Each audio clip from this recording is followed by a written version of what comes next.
अपने दूसरे पुत्रों की अपेक्षा आपका अधिक सम्मान करते हैं। नारद जी तो स्वयं ब्रह्मा जी के पुत्र हैं, तो ब्रह्मा जी के और भी पुत्र हैं, लेकिन नारद जी को वो थोड़ा ज्यादा इम्पोर्टेंस देते हैं क्योंकि उन्हें काफी ज्ञान है धर्मों के बारे में, इसलिए वो उनका अधिक सम्मान करते हैं। आपके सम्मान नारायण परायण, दयालु, सदाचारी और शांत ब्राह्मण धर्म के गुप्त रहस्य को जैसा यथा स्वरूप जानते हैं वैसा और कोई नहीं जानता। नारद जी को सभी धर्मों के गुप्त से गुप्त रहस्य मालूम है, सब कुछ मालूम है, इसीलिए उनको ज्यादा इम्पोर्टेंस देते हैं। कौन देता है उनको ज्यादा इम्पोर्टेंस? ब्रह्मा जी। और युधिष्ठिर भी उन्हें यही कह रहे हैं कि आपको ज्यादा नॉलेज है, इसी वजह से आप मुझे इन सब धर्मों के बारे में बताइए। फिर नारद जी कह रहे हैं, युधिष्ठिर, अजन्मा भगवान ही समस्त धर्मों के मूल कारण है।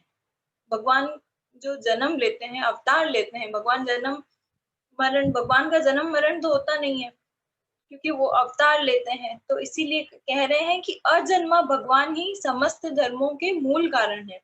और जो अवतार होते हैं भगवानों के, वो इसी वजह से ही होता है, धर्म की स्थापना करने के लिए। भगवत गीता में भी श्लोक है, यदा यदा ही धर्मस्य ग्लानिर्भवति भारत अभ्युत्थानं धर्मस्य तदात्मानं सृजाम्यहम्। जब जब धर्म की हानि होती है और धरती पर अधर्म बढ़ता है, तब तब भगवान श्री कृष्ण अवतार लेते हैं धर्म की पुनः स्थापना करने के लिए। तो इसीलिए धर्म को बहुत ज्यादा इम्पोर्टेंस दी गई है क्योंकि धर्म से ही भगवान की प्राप्ति होती है। अब उसके बाद नारद जी कह रहे हैं कि मैं धर्म की 30 लक्षण होते हैं सनातन धर्म के, उसकी व्याख्या करते हैं, उनके बारे में बता रहे हैं। तो वो 30 लक्षण कौन कौन से हैं, सुनिए। सबसे पहले सत्य, दया, तपस्या, शौच, तितिक्षा, उचित अनुचित का विचार, मन का संयम, इंद्रियों का संयम, अहिंसा, ब्रह्मचर्य, त्याग, स्वाध्याय, सरलता, संतोष, समदर्शी महात्माओं की सेवा, धीरे धीरे सांसारिक भोगों की चेष्टा से निवृत्ति, मनुष्य के अभिमान पूर्ण प्रयत्नों का फल उल्टा ही होता है ऐसा विचार, मौन, आत्मचिंतन, प्राणियों को अंत आदि का यथा योग्य विभाजन, उनमें और विशेष करके मनुष्यों में अपने आत्मा तथा इष्ट देव का भाव, संतों के परम आश्रय भगवान श्री कृष्ण के नाम गुण लीला आदि का श्रवण, कीर्तन स्मरण, उनकी सेवा, पूजा और नमस्कार, उनके प्रति दास्य, सख्य और आत्मसमर्पण, यह 30 प्रकार का आचरण सभी मनुष्यों का परम धर्म है। इसके पालन से ही भगवान यानी श्री हरि प्रसन्न होते हैं। ये 30 धर्म हम सबको फॉलो करने चाहिए, अच्छा, लेकिन हम लोग शायद सारा तो नहीं करते, लेकिन कुछ कुछ करते हैं, लेकिन करने चाहिए। ये टोटली सनातन धर्म कंप्लीट हो जाता है अगर ये 30 पॉइंट एक एक करके फॉलो किए जाए तो। उसके बाद इसमें वर्णों के वर्ण जो होते हैं, 4 वर्ण होते हैं। ब्राह्मण, ये वर्ण मतलब ये जो ब्राह्मण, क्षत्रिय, वैश्य और शूद्र, इन चारों वर्णों को क्या क्या करना चाहिए और क्या क्या नहीं करना चाहिए, उसके बारे में बता रहे हैं नारद जी।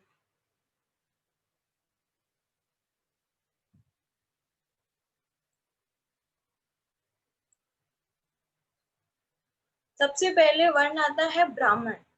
ब्राह्मण वर्ण के में आता है कि उनको क्या करना चाहिए? अध्ययन, अध्यापन, दान देना, दान लेना, यज्ञ करना और यज्ञ कराना। ये जो 6 काम होते हैं वो किसके होते हैं? ब्राह्मण के। उसके बाद आता है क्षत्रिय। क्षत्रिय को दान नहीं लेना चाहिए। क्षत्रिय मतलब जो उनका वैसे जो जीवन जो निर्वाह होता है प्रजा की रक्षा के लिए, ब्राह्मण को छोड़ के बाकी जो दूसरे होते हैं वो उनसे कर वसूलते हैं या जो जुर्माना होता है, दंड आदि वसूल के ही वो अपना जीवन का निर्वाह करते हैं। तो उन्हें ब्राह्मण से कभी भी दान नहीं लेना चाहिए, उनसे कर वगैरह नहीं वसूलना चाहिए। और वैश्य वैश्य को सदा ब्राह्मण वंश का अनुयायी रहकर गौरक्षा, कृषि एवं व्यापार के द्वारा अपनी जीविका चलानी चाहिए। वैश्य को ब्राह्मण वंश का अनुयायी रहकर, किसका? ब्राह्मण वंश का रहकर क्या करना चाहिए? गौरक्षा, कृषि एवं व्यापार के द्वारा अपनी जीविका चलानी चाहिए। और शूद्र का धर्म है दी जातियों की सेवा। उसके बाद आता है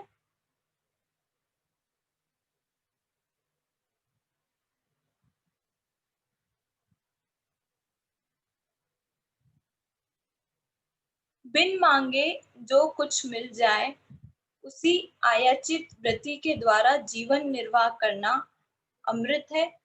नित्य मांग कर लाना अर्थात यायावर वृत्ति के द्वारा जीवन यापन करना मृत है। कृषि आदि के द्वारा वार्ता वृत्ति से जीवन निर्वाह करना प्रमर्थ है। वाणिज्य संन्यात है और निम्न वर्ण की सेवा करना श्वान वृत्ति है।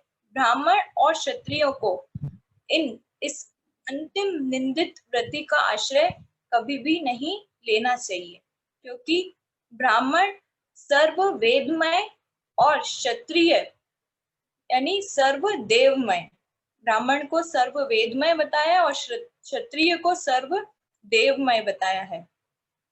शम, दम, तप, शौच, संतोष, क्षमा, सरलता, ज्ञान, दया, भगवत परायणता और सत्य ये ब्राह्मण के लक्षण है। अब इनके लक्षणों के बारे में बता रहे हैं। ब्राह्मण के लक्षण हो गए शम, दम, तप, शौच, संतोष, क्षमा, सरलता, ज्ञान, दया, भगवत परायणता और सत्य। युद्ध में अब उसके बाद आ रहे हैं इसके क्षत्रिय के लक्षण। युद्ध में उत्साह, वीरता, धीरता, तेजस्विता, त्याग, मनोजय, क्षमा, ब्राह्मणों के प्रति भक्ति, अनुग्रह और प्रजा की रक्षा करना, ये किसके गुण हो गए? क्षत्रिय के। उसके बाद आते हैं वैश्य के लक्षण। देवता, गुरु और भगवान के प्रति भक्ति, अर्थ, धर्म और काम, इन तीनों पुरुषार्थों की रक्षा करना, आस्तिकता, उद्योगशीलता और व्यवहारिक निपुणता, ये हो गए वैश्य के लक्षण। उसके बाद शूद्र के लक्षण। उच्च वर्णों के सामने विनम्र रहना, पवित्रता, स्वामी, निष्कपट सेवा, वैदिक मंत्रों से रहित यज्ञ, चोरी ना करना, सत्य तथा गौ ब्राह्मणों की रक्षा करना, ये शूद्र के लक्षण है। इस तरह ये वर्ण, जो वर्ण का धर्म की व्याख्या इसने नारद जी ने युधिष्ठिर जी को सुनाई।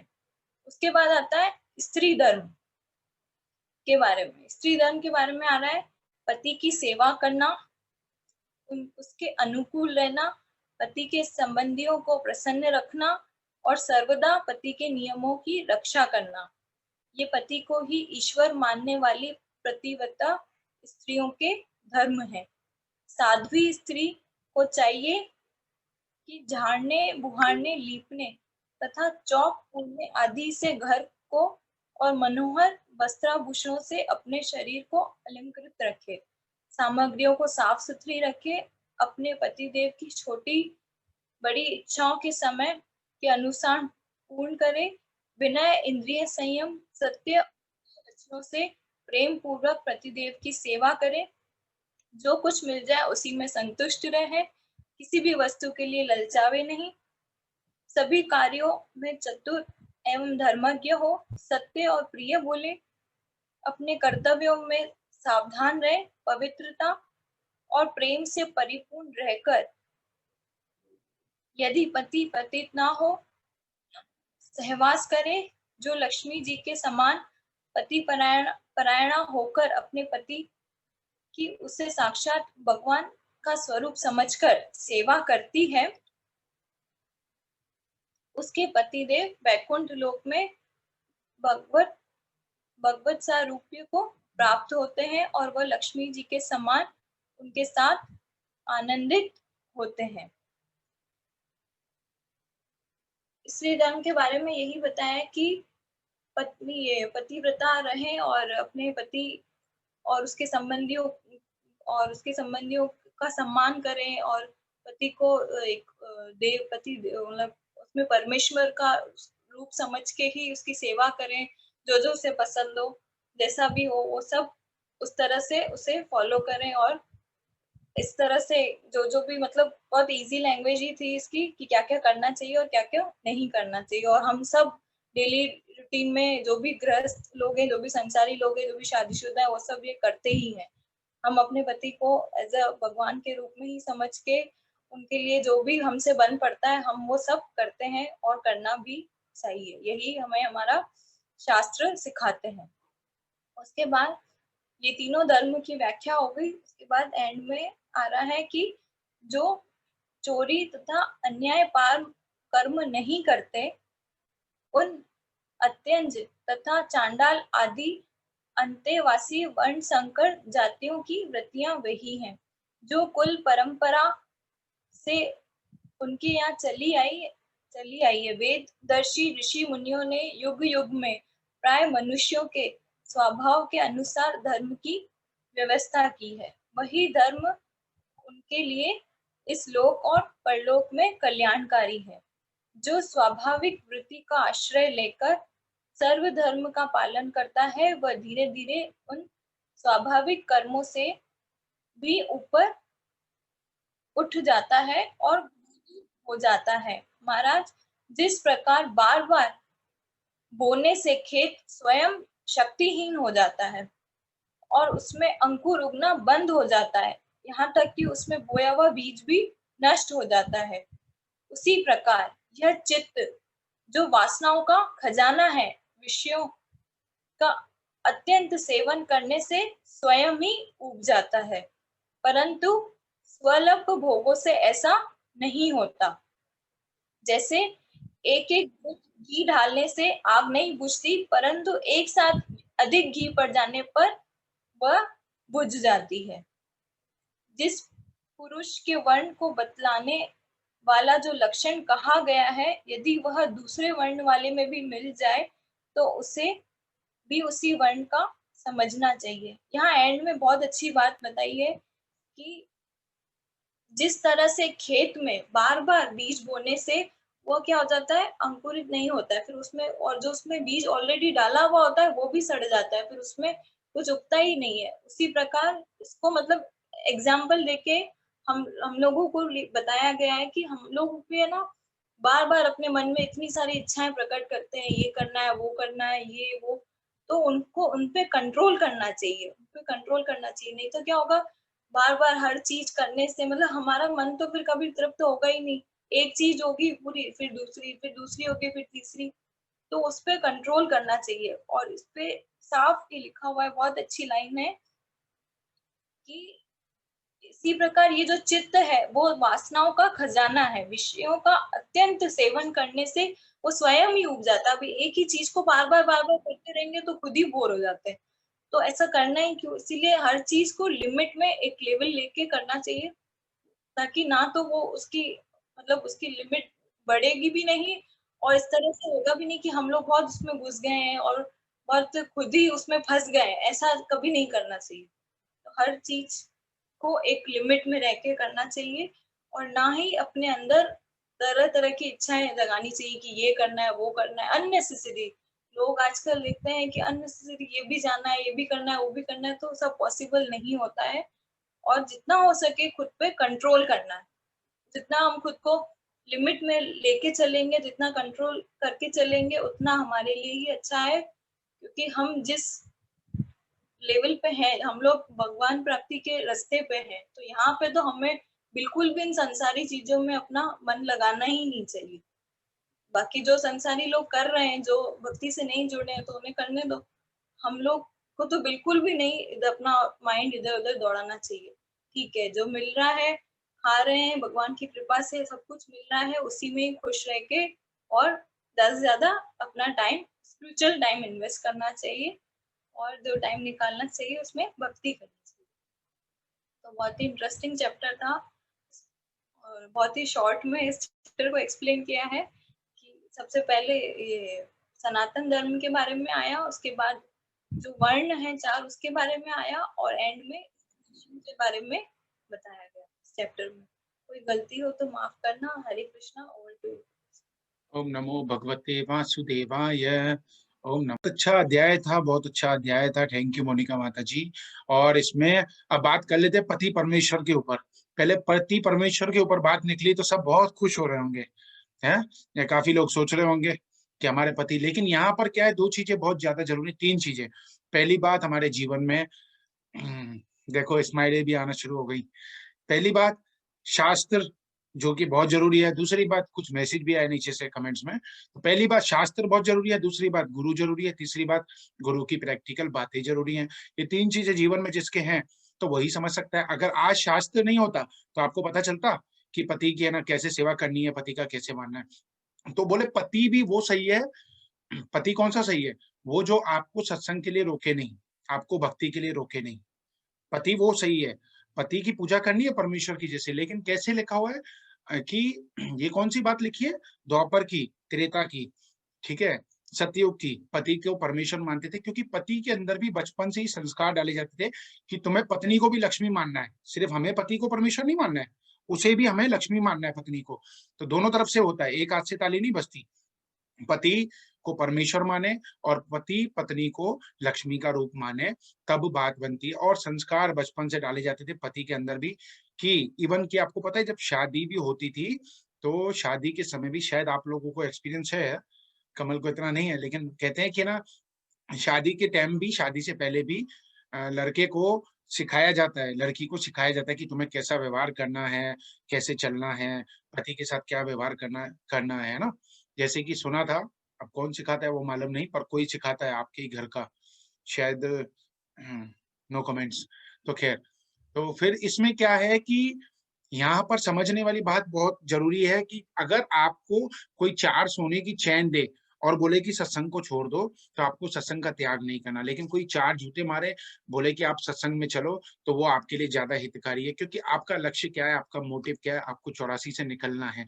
तो हमें ये ध्यान में रखना है, पति को परमेश्वर मानना है, पति की हर ख्वाहिश पूरी करनी है, लेकिन पति से ये भी प्रार्थना करनी है कि भाई तेरी क्या इच्छा है। जैसे इस चैप्टर में आया कि पति की हर बात माननी है, पति को बोल भाई तेरी इच्छा क्या है, मैं तेरी बात मान रही हूँ, लेकिन जब मेरे सत्संग का टाइम है 2 घंटे, वो तू मेहरबानी करके मुझे उस वो 2 घंटे मुझे छोड़ दे। और तेरी क्या विषय बता, तुझे खाना चाहिए, चाय चाहिए, कूलर वाली चाय चाहिए, तुझे क्या चाहिए, मैं तेरे लिए सब व्यवस्था करवाती हूँ, है ना। अभी कूलर वाली चाय पी रहा था कोई यहाँ पर। तो तेरी सारी व्यवस्था मैं करती हूँ, तुझे जो भी चाहिए, जो तेरी इच्छा है वो पूर्ति करती हूँ, बस मुझे 2 घंटे सत्संग के लिए थी। अगर वो देता है, क्योंकि सपोर्ट तो दोनों तरफ से होता है ना, एक तरफ से तो नहीं होता। अगर पत्नी पे प्रेशर बनाएगा तो पत्नी कहना नहीं मानेगी, और पति पे प्रेशर बनाएगी तो पति कहना नहीं मानेगा, इसलिए दोनों तरफ से होता है। इसलिए आपका फर्ज है, खाना खाना है, खाना बना दिया, क्या चीज चाहिए आपको मालूम है, रिक्वायरमेंट क्या है, वो ले ले भैया तू, लेकिन मुझे मेरी भक्ति मत छोड़। अगर आज सपोज करो कोई सोचे कि पति किसी का बोलता हो कि नहीं नहीं सत्संग वत्संग मत कर, पति की सेवा ही सब कुछ है, उदाहरण के लिए, तो आप सोचो कि ये हमें कहाँ से सीखने को मिलता। आज हम अगर हम सत्संग नहीं सुनते तो हमें कहाँ से ये चैप्टर में पढ़ने को मिलता कि पति परमेश्वर का रूप होता है, पति की सेवा करनी चाहिए, है ना। तो इसलिए अगर पति बोले कि सत्संग को ही छोड़ दो तो फिर वो गलत हो जाएगा। तो इसलिए उसे प्रार्थना करनी चाहिए हाथ जोड़ के। रास्ता क्या है? रास्ता प्यार से ही है, हाथ जोड़ के, भाई तेरी क्या इच्छा है वो तेरी पूर्ति करती हूँ, लेकिन मुझे दिन में 2 घंटे छोड़ दे। 1 घंटा 1.5 घंटा सत्संग सुनना है, आधा घंटा बैठ के 10 माला जप करनी है, उसके लिए मुझे तू 2 घंटे परेशान मत कर। मिनिमम 10 माला तो करनी चाहिए सबको, ठीक है, चाहे कोई दीक्षा लिया हुआ है नहीं लिया हुआ है, 10 माला जप तो मिनिमम करनी चाहिए। अब कौन से मंत्र का करते हो? अगर दीक्षा लिए हो तो गुरु मंत्र की करो, दीक्षा नहीं लिए हो तो फिर उसके बाद आप राम रमिति भी कर सकते हो, हरे कृष्ण महामंत्र भी कर सकते हो, एज यू कंफर्ट, जैसा आपको कंफर्ट हो, क्योंकि गुरु मंत्र में ज्यादा शक्ति होती है, गुरु मंत्र में ज्यादा पावर होता है। लेकिन अगर आप ना से कुछ भी करते हो तो वो भी ठीक है ना। तो बहुत बढ़िया। तो अब इसमें एक चीज आया, भगवान को एक नाम दिया गया इस चैप्टर में, अजन्मा। तो कोई बता सकता है वो अजन्मा वाला श्लोक कौन सा आता है भगवत गीता में? टिक टिक 1, टिक टिक 2, टिक 3, ज्यादा ही धर्मस्य के आसपास में ही है। Yes, come on. ओके, पहला सवाल। ओके, दूसरा सवाल, संत शिरोमणि किसको बोला गया इस अध्याय में? यस, वीना जी। हरे कृष्ण प्रभु जी, युधिष्ठिर जी को। Very very good, very very good, Yudhishthir को बोला गया। धर्म के कितने लक्षण हैं? हाथ ऊपर करना है। धर्म के लक्षण। यस यस, रीना जी। हरे कृष्ण प्रभु जी, 30 लक्षण है प्रभु जी। बहुत बढ़िया, बहुत बढ़िया। इसमें एक और इम्पोर्टेंट बात थी, महात्माओं की सेवा। जैसे 30 लक्षण में था महात्माओं की सेवा, इंद्रियों का संयम, मौन, आत्मचिंतन, ये 4 चीजें बहुत ज्यादा इंपॉर्टेंट लगी कमल को। एक तो मौन रहना चाहिए, ये जो बर्बर होती है ना, तो उसी में निंदाएं बुराइयां होती हैं, ठीक है। हालांकि कल एक वीडियो देखने को मिली थी, कहीं पर एक शादी पार्टी थी, वहां पर देखने को मिला, तो वहां पर भी सत्संग की चर्चा हो रही थी और सवाल पूछा जा रहा था कि कृष्ण के नाना का नाम क्या था? है, बताओ, किसी को पता है कृष्ण के नाना का नाम? तो हाथ ऊपर करो। Very good. रीना, वीना, दोनों बहनों का हाथ ऊपर है। चलो दोनों से पूछते हैं, दोनों बोलो, बताओ। हरे कृष्ण प्रभु जी, राजा उग्रसेन। है, किसी का भी नहीं सुनाई दिया? प्रभु जी, राजा उग्रसेन। राजा उग्रसेन, वेरी गुड, बहुत बढ़िया। आवाज खोलो, क्या कह रही हो? अभी ये टॉपिक पे कल ही बात कर रहे थे, तो इसलिए अच्छे से याद रहेगा। अच्छा, ओके, याद हुआ। वेरी गुड, वेरी गुड, बहुत बढ़िया। तो ऐसे ना कि चर्चा भी हो तो पर चर्चा ना हो कि भगवान की चर्चा हो, जहां बैठे वहां सत्संग की चर्चा हो, सत्संग की बातें हो, कृष्ण की बातें हो, तो उसमें क्या होता है, हमारा ही हृदय शुद्ध होता है। तो इसमें 4 चीजें बहुत आई। एक सबसे पहली इंपॉर्टेंट बात है मौन। ये जितना भी फोन पे लगे रहते हैं ना, जो लोग फ्री का फोन मिला हुआ है, लैंडलाइन फ्री का मिला हुआ है दुबई में, ये लोग फोन पे जितने लगे हुए होते हैं ना, वो लोग अधिकतर पर चर्चा ही करते हैं, पर निंदा ही हो जाती है कैसे ना कैसे करके। और बता, और बता, और बता, क्या हाल है? अभी तो इंडिया में भी फ्री हो गया, जियो से जियो। और बता, और बता, अच्छा फलाने की खबर दे, अच्छा उसकी खबर दे, उसकी खबर दे, उसकी खबर दे। ऐसा कर करके फालतू की निंदा बुराइयां होती है। तो इसलिए पहले, सबसे पहले तो उसमें बताया कि मौन, मौन बहुत ज्यादा जरूरी है, ठीक है। दूसरा, आत्मचिंतन। आत्मचिंतन जब करोगे कि who am I, what is my target, what is my destination, मैं प्योर सोल हूँ, मेरा टारगेट क्या है। बहुत बढ़िया, बहुत बढ़िया। अम्मा, अम्मा की भागवतम पूरी हो गई है, वेरी गुड, बहुत बढ़िया, शाबाश अम्मा को। तो खैर, तो फिर क्या है कि मेरा लक्ष्य क्या है, मेरा मोटिव क्या है, मैं क्यों आई हूँ, क्या मेरा बर्थ इसके लिए हुआ है, क्या मेरा बर्थ शादी करने के लिए हुआ, क्या बच्चा पैदा करने के लिए हुआ, क्या परिवार चलाने के लिए हुआ, व्हाट इज माय, अच्छा ठीक है वो सब मिला है तो क्या करना है, उन सबको भी पालना है, लेकिन साथ में मुझे अपने लक्ष्य पे ध्यान रखना है। आत्मचिंतन, आत्मचिंतन करना बहुत जरूरी है। तीसरा है इंद्रियों का संयम। इंद्रिया हमारी डिस्को तो नहीं कर रही, हमारी इंद्रिया हमें नचा के ले तो नहीं जा रही इधर उधर, नहीं यार आज जब मैं नहीं जाती हूँ, आज सो जाती हूँ, है, आज बहुत थकी हूँ, रात को 2-2:30 बज गए हैं, अब क्या जाके करेंगे, सुबह एक दिन सो जाते हैं, नहीं, कैसे भी करके, नहीं, कुछ भी हो जाए, अपने इंद्रियों का कंट्रोल। बाकी काम तो नहीं छोड़ते ना हम। अगर हमें कहीं जाना हो, सपोज करो किसी को नहाना हो, तो वो नहाए बिना रहता है क्या? नहाता है ना डेली, है ना। अभी वॉशरूम में जाना हो किसी को, तो अभी कैमरा बंद करके चला जाएगा ना वॉशरूम में, किसी को अर्जेंट आए तो नहीं रोक सकते ना। तो इसलिए फिर हम जब से क्यों कंपेयर करते हैं, उसी से कंप्रोमाइज क्यों करते हैं? इसलिए किसी भी कीमत पे जप न छूटे। भगवान से ये प्रार्थना करनी चाहिए, यही आत्मचिंतन है कि हे प्रभु, तेरी भक्ति न छूटे, तेरा साथ न छूटे। इसलिए कहती थी मीरा कि भगवान मुझे दुख दो, भगवान मुझे दुख दो। अरे भाई तू चढ़ी है क्या माई, तू दुख मांग रही है? दुख इसलिए दो प्रभु ताकि मुझे, मैं हर समय आपका सिमरन नहीं भूलूं। कहते ना, दुख में सिमरन सब करे, सुख में करे ना कोई। इसलिए तो बोला, इसलिए तो दुख मांग रही थी। कुंती कह रही है, कुंती कौन है? बुआ है कृष्ण की। कह रही है प्रभु मुझे दुख दो। क्यों दुख दो? ताकि मैं तुम्हें भूलू नहीं, है। इसलिए कैसे भी करके छूट नहीं। आप कहीं चले जाओ, आप जंगल में चले जाओ, सहेली के घर चले जाओ, रिश्तेदार के घर चले जाओ, पार्टी में चले जाओ। जैसे उस दिन देखा इन दोनों को, बहनों को, फुलेरा वालियों को, उस दिन पार्टी में थी, फिर भी अपना टाइम पे हाजिरी आके दी। ये तो चलो उस दिन सेवा मोना माता जी ने करी, ठीक है, लेकिन दोनों ने आके सेवा दी कि नहीं हमारी सेवा है कीर्तन की, देखें कि कीर्तन करना है, क्या करना है। दोनों आए, क्यों आए? पार्टी से भी आए, कोई और आता क्या? कोई और आता क्या? क्यों आए? इनको कोई कमीशन मिलती है, इनको कोई लालच मिलती है, इनको इनको किससे प्यार है? इनको भगवान से प्यार है, इनको कृष्ण से प्यार है, इनको अपनी सेवा से प्यार है। अपनी सेवा से जब प्यार होता है ना, तो आदमी क्या सोचता है, नहीं नहीं 8 बजे का टाइम है, 7:45 का अलार्म लगा देता है कि नहीं मुझे कैसे भी करके पहुंचना है, मेरी ये सेवा है, कैसे भी करके एनी हाउ। जैसे हरीशंकल है उदाहरण के लिए, कहाँ है हरीशंकल? बैठे हैं? हाँ बैठे हैं। तो ऐसे करके अपनी सेवा में बहुत तत्पर रहना चाहिए, कुछ भी हो जाए। आत्मचिंतन, महात्माओं की सेवा, इंद्रियों का संयम और मौन। महात्माओं की सेवा पे क्यों क्यों जोर दे रहे हैं? क्योंकि महात्माओं की सेवा से हमारा पुण्य बनता है, हमारा पुण्य बनता है, उनकी ब्लेसिंग मिलती है, उनका कनेक्शन किससे जुड़ा रहता है? भगवान से डायरेक्ट जुड़ा रहता है। इसमें भी एक लाइन आई थी मोनिका, वो क्या लाइन थी इसमें कि भगवानों भगवान भक्तों भगवान आश्रय, महात्माओं के आश्रय, कुछ ऐसी लाइन थी ना, परम आश्रय, ऐसा था ना? चेक करती हूँ कौन सी याद नहीं आ रही है। ओके चलेगा चलेगा। इसमें एक लाइन आई थी कि भगवान महात्माओं के परम आश्रय हैं, है ना? तो भगवान सबसे पहले किसकी किसके ख्याल में रहते हैं? महात्माओं के रहते हैं। इसलिए महात्माओं की, संतों की, भक्तों की सेवा। जब आप भगवान का नाम जप कर रहे हो, अभी कोई बैठा है, कोई जप कर रहा है राम रमेति रमे रामे मनोरमे, तो वो किसका नाम जप कर रहा है? भगवान का नाम जप कर रहा है। तो भगवान से उसका कनेक्शन डायरेक्ट है, तो आप उसकी सेवा करते हो तो आपको पुण्य मिलता है। तो महात्मा लोग तो हमेशा लगे रहते हैं भगवान की सेवा में, तो आप क्या सेवा कर सकते हो, वो बहुत अच्छी बात है। और कल की एकादशी उपवास, उपवास माने ऊपर वास, यानी ऊपर कौन रहता है? देवी देवताओं के लोकों में वास करना, उपवास। उपवास कल का रखना बहुत जरूरी है। एकादशी, द्वादशी, त्रयोदशी तीनों का मिलाप है, त्रिस्पर्शा एकादशी है। 40 साल की एकादशियों का फल कल मिलेगा, 1000 एकादशियों का फल। यानी 40 साल में आप 1000 एकादशी रखोगे, शायद 40 साल और आप जियो नहीं जियो पता नहीं है, लेकिन कल की एकादशी रखिए, आपको 40 साल की एकादशी का फल मिल जाता है। तो इसलिए कल की एकादशी कैसे भी करके मिस मत करना, इसलिए बार बार जोर दे रहे हैं, क्योंकि भला तो आपका ही होना है, हम तो रखेंगे व्रत। हरे कृष्णा दिशा, बहुत दिनों के बाद आई है, पहचान में नहीं आ रही। दिशा ही है ना ये? दिशा ही है, दिशा ही है। अच्छा, हरे कृष्णा प्रभु जी। हरे कृष्णा। कहाँ गई थी 1 साल से? अभी शादी थी ना तो डांस में लगी रहती थी। घर में है ना? हाँ।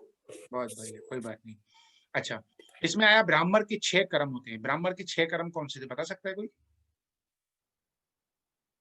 यस बुआ, बुआ भी बार बार जा रहा था, माइक कब खोलेगी कब बोलेगी। हाँ, अध्ययन, अध्यापन, दान लेना, दान देना, यज्ञ करना और यज्ञ कराना। बहुत बढ़िया बुआ, बहुत बढ़िया। दान किसको नहीं लेना चाहिए?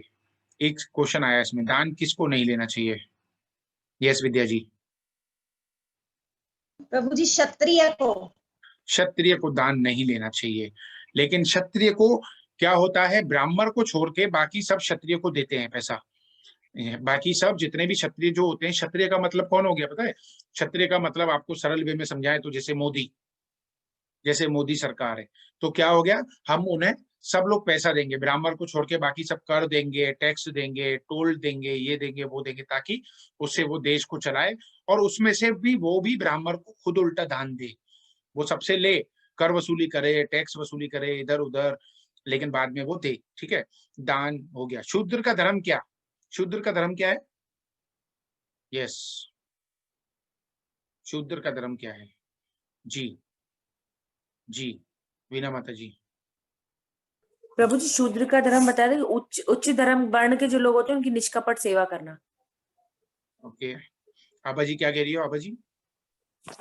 इसमें दो जो वीना माता जी ने बताया वो भी है, और ये भी था द्विजातियों की सेवा। जो द्विजाति है उसमें एक तो ब्राह्मण है और एक क्षत्रिय है, उनकी सेवा। वेरी गुड वेरी गुड, द्विजातियों की सेवा। इसमें है ना, वो सबकी सेवा ही करता है एक्चुअली में। जो शूद्र होता है ना वो सेवा ही करता है, कहीं पर वैश्यों के पास जॉब करता है तो उनकी भी सेवा करता है, बदले में उसे पूंजी मिलती है, बदले में पैसा मिलता है। अजन्मा भगवान, ये सवाल आया, ये क्वेश्चन पूछा कि भगवान ने गीता में एक श्लोक में इसका रेफरेंस दिया है कि मैं अजन्मा हूँ। सभी कार्यों में चतुर, धर्मज्ञ रहे। स्त्री के लिए क्या आया? सभी कार्यों में चतुर रहे, होशियार रहे, एक्टिव रहे, कहीं कोई मुझसे कोई गलती तो नहीं हो रही, कहीं किसी की निंदा तो नहीं हो रही, बुराई तो नहीं हो रही, मेरा लक्ष्य क्या है, धर्मज्ञ रहे। साथ में ये भी कहा कि धर्म में रहे। बहुत बढ़िया। सत्य और प्रिय बोले, ये भी लिखा कि सत्य बोले। हमारे गुरुजी कहते हैं कि स्त्री जाति जो होती है सबसे ज्यादा कपट स्त्री में होता है, क्लियर बोलते हैं, और लास्ट के चैप्टरों में भी आप लोग पढ़ चुके हो, लिखा था। लेकिन इसमें क्या लिखा? सत्य और प्रिय बोले। अब कोई जाके कोई ये सोचे कि चलो इसमें लिखा है पति परमेश्वर बनाना है, पति का कहना मानना है, पति बोलता है कल से सत्संग में मत जा, तो सत्संग बंद कर देती हूँ, तो फिर उसे ये भी मानना चाहिए कि सत्य बोलना है हमेशा और प्रिय बोलना है हमेशा, करवा नहीं बोलना है, ऐसा वचन न बोले कि किसी का दिल दुखे, ऐसा कोई वचन न बोले, ऐसा कोई काम न करे जिससे किसी का दिल दुखे, सत्य बोले, पति परमेश्वर, ये तो हो गया। अब आ जाते हैं उस श्लोक पे। भगवान ने कौन सा श्लोक कहा? भगवान ने कहा गीता में, जन्म कर्म च मे दिव्यम एवं यो वेति तत्वतः त्यक्त्वा देहम पुनर्जन्म नेति मामेति सो अर्जुन, कि जो इस शरीर को छोड़ने पर इस भौतिक संसार में पुनः जन्म नहीं लेता, अपितु मेरे सनातन धर्म को प्राप्त होता है। कौन? जो ये जानता है कि जो मेरी प्रकृति को, मेरी दिव्य प्रकृति को जानता है कि मेरा जन्म नहीं होता, मैं अजन्मा हूं। और हालांकि अजन्मा तो हर कोई है, लेकिन हम धोखे में रहते हैं, हम सोचते हैं कि हमारा जन्म होता है, हमारी मृत्यु होती है। किसका जन्म होता है? किसकी मृत्यु होती है? किसी की मृत्यु होती है? किसी की मृत्यु होती है? बताओ, किसी का हाथ ऊपर है? किसी की मृत्यु होती है? ये बताओ। किसी की भी मृत्यु नहीं होती, किसी की भी मृत्यु नहीं होती। आत्मा जो है आपके शरीर के साथ कनेक्टेड, दो चीजें, एक है शरीर, एक है आत्मा। आत्मा आपकी चली जाएगी कहाँ? दूसरे शरीर में, दूसरा ड्रेस पहन लेगी। जैसे आप कुर्ता पहनते हो, कुर्ता चेंज करते हो दूसरे दिन, ऐसे ही आपकी आत्मा ये बॉडी को चेंज करती है 50-60 सालों में, 20 साल में, 10 साल में, 15 साल में, 100 साल में। ऐसे ही दूसरी चीज जो थी वो था शरीर। शरीर बना पंचभूतों से, पंचभूतों में वापस मिल जाता है। तो मृत्यु किसी की भी नहीं होती, तो अजन्मे है ना। लेकिन क्या है कि धोखे में है। क्यों? क्योंकि हमको प्यार किससे है? हमको प्यार भगवान से नहीं, हमको प्यार शरीर वालों से है। तो शरीर वालों से प्यार है तो हमको लगता है कि भाई अरे ये मेरा, ये मेरा, मेरे बाद इनका क्या होगा, मेरे बाद इनका क्या होगा। जबकि आपसे पहले भी जितने थे वो भी यही सोचते थे।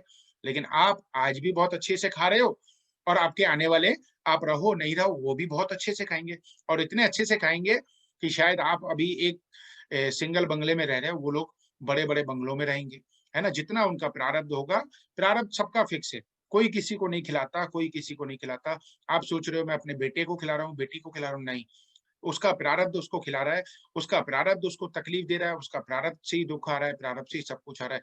बट सत्संग में रह के हमारे दुख कम नहीं होते, लेकिन सत्संग में रहने के बाद वही सूली से कंडा हो जाता है।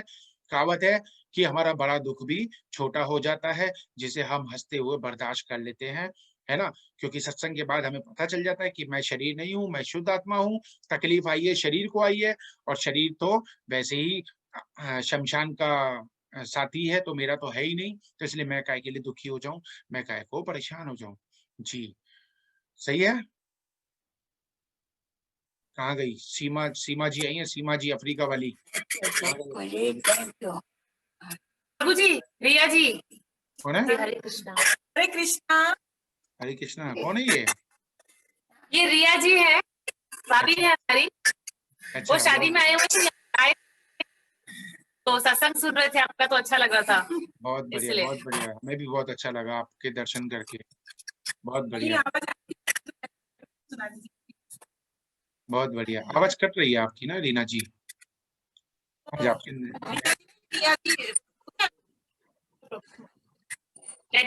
प्रभु जी। हाँ, नेटवर्क इशू है। जी जी।